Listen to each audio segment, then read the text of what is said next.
So here we have the Toyota Corolla on a 21 plate. I'm going to start off by hopping inside the car and running through some controls first of all. Okay, now that we're inside the car, we're going to start with the dials. Over on the left-hand side, we have the rev counter. On the right-hand side, we have the fuel gauge and coolant temperature gauge. In the centre, we have the main trip computer that includes the total miles of this car. They're 16,768. You can change information that's displayed above that using buttons on the steering wheel. And above that, we have a digital readout for the speedometer. You may have noticed since I just started recording that the engine cut out. That's, of course, because this vehicle is a hybrid. The green ready symbol is letting you know that the car is technically running.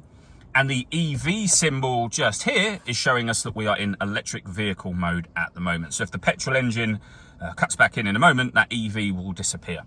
If we back out to the steering wheel, we have the buttons I was using a second ago to change the information in the center just here. We've also got phone and stereo controls. And on the right-hand side, we have cruise control, speed limiter, lane departure warning system as well, and the main screen over in the center. So we have a few physical buttons, as you can see. Essentially, otherwise it's all touchscreen. You can access your satellite navigation through here, as you can see.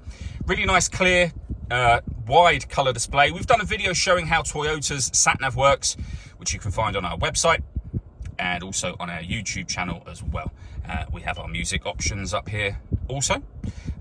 If you hit source, you'll be able to see the different ways in which you can listen to music. Of course, we've got the radio, AM, FM and DAB, USB input, Bluetooth audio as well. Plus you can stream certain Toyota-friendly apps up onto this screen as well from here.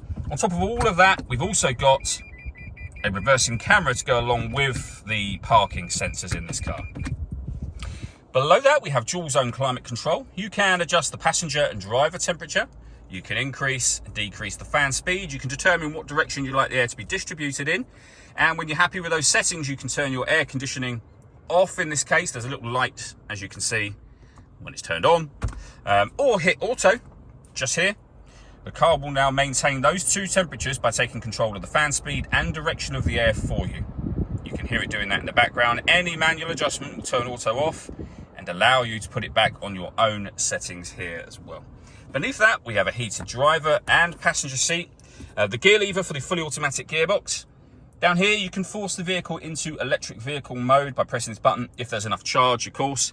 And you can change the driving mode of the car so that you're able to put this car into sport, normal or eco from up on here. And whatever mode you're putting it in, it will show you up on the main dash.